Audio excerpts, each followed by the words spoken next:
안녕하세요. 권혁유 변호사입니다. 작년까지만 해도 워낙 부동산 관련 세금 이슈가 많다 보니까 증여 설계하시고 미리 상속세를 절세할 수 있는 방법이 있는지에 대해서 문의 주시는 분들이 참 많았거든요. 최근에는 아무래도 이제 부동산 처분이 쉽지 않아지고 금리도 만만치 않고 등등 여러 부동산 정책에도 변화가 있다 보니까 작년만큼 여기에 대해서 이렇게 뜨겁게 관심을 가져주시거나 문의가 많지는 않은 것 같아요.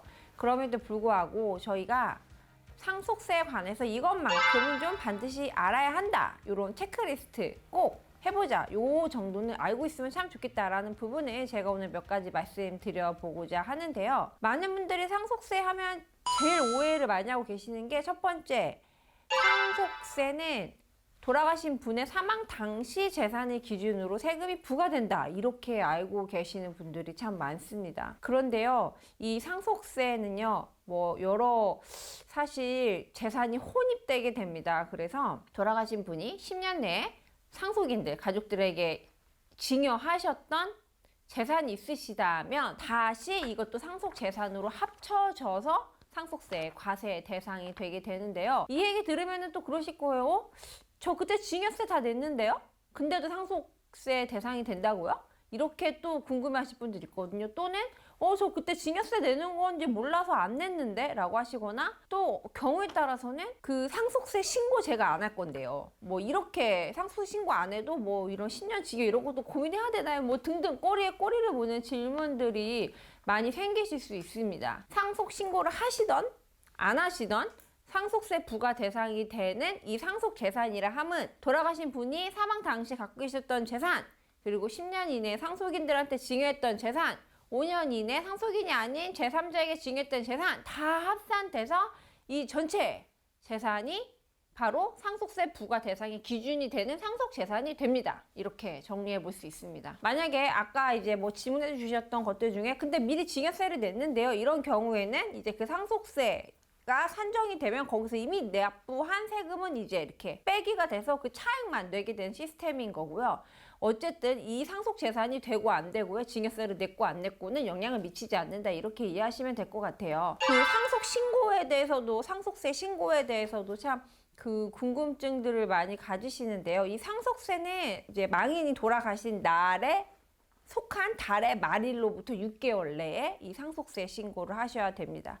그래서 통상 배우자가 이씨 돌아가신 분들은 배우자 공제, 일괄 공제 생각해서 10억까지는 상속세 부과 대상이 아니니까 상속세 신고 안 해도 돼요.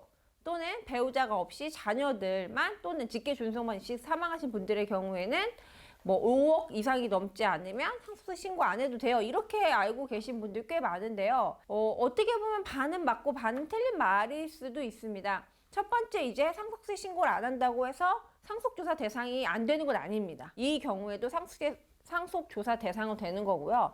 그 다음에 두 번째, 지금 만약에 상속세 신고를 하지 않는다면 이 상속인들이 이 상속받은 부동산을 나중에 처분할 때 양도 차익이 늘어날 수 있다. 이렇게 생각하시면 될 것 같아요. 이게 무슨 말이냐 하면요. 어쨌든 예전부터 어머님이 취득해서 갖고 계셨던 부동산이에요. 그러면 어머님의 취득가액은 정말 말 그대로 한 3천 막 1억 이럴 수 있습니다. 근데 어머님이 이제 갖고 계시다가 취득하신 날부터 20년 뒤에 사망하셨고, 그리고 어머님한테 내가 상속을 받은 날로부터 나는 한 10년 있다가 처분했다 이렇게 해버리면 이 양도 차익을 계산할 때는 어머님이 취득하신 날로부터 내가 처분하는 날에 이 차익으로 계산이 될 수 있고요. 근데 만약에 상속세 신고를 통해서 어쨌든 한번 중간에 끊었다. 상속세 신고할 때 봤더니 이게 지금 5억이 됐더라. 그러면 나중에 비록 지금은 상속세를 낼 수 있는 상황이 생겨도 나중에 내가 처분할 때는 5억에서 20억 사이에 이 양도 차익에 대해서 세금을 내면 되기 때문에 사실 이 세금이라는 게 참 복잡한 녀석이어서요.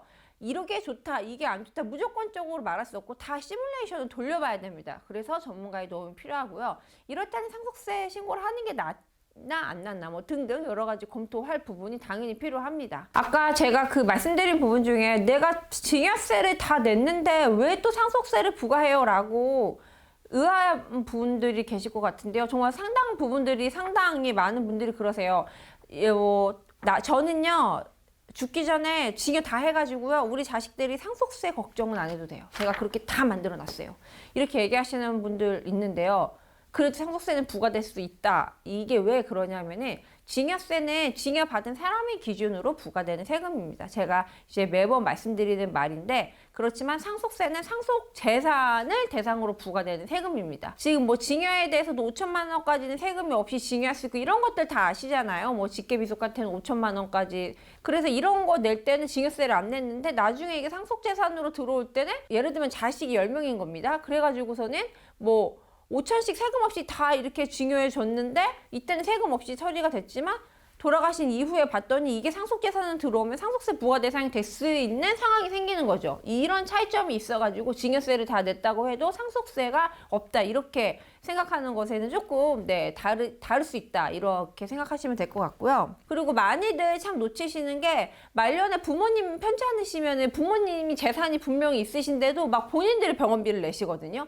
아, 이게 우리 엄마, 뭐, 이제 부모님도 말씀하시죠. 예, 우리도 돈 있다. 왜 네가 병원비를 내니? 막 이러시는데, 엄마, 내가 돈 왜 벌었어? 엄마, 이런 거 아플 때 다 병원비 내려고 벌은 거야. 걱정하지 마. 이거 이 정도 내가 못 낼 것 같아. 막 이러시면서 효심에 의해서 막 이제 병원비를 지출하시거든요. 근데 이게 나중에 세금 측면에서는 결코 도움이 되지 않습니다. 왜냐면 어쨌든 어머님의 재산이 상속받을 건데요. 어머님의 비용으로 병원비를 지출하셨다면 나중에 상속세가 세입될 수 있거든요.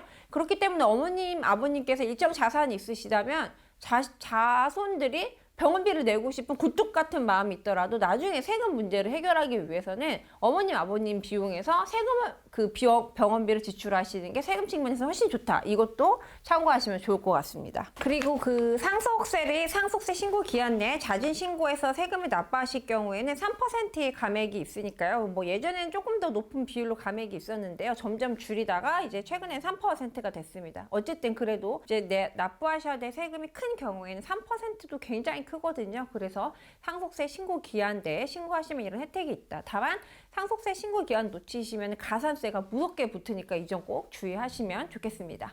오늘은 상속세에 대해서 기본적인 것도 꼭 알아야 될 사항들을 좀 짚어봤는데요. 오늘 내용 관련해서 궁금한 내용 있으시면 뭐 댓글이나 질문 남겨주시면 저희가 추가 영상 촬영해서 도움드릴 수 있도록 하겠습니다. 감사합니다.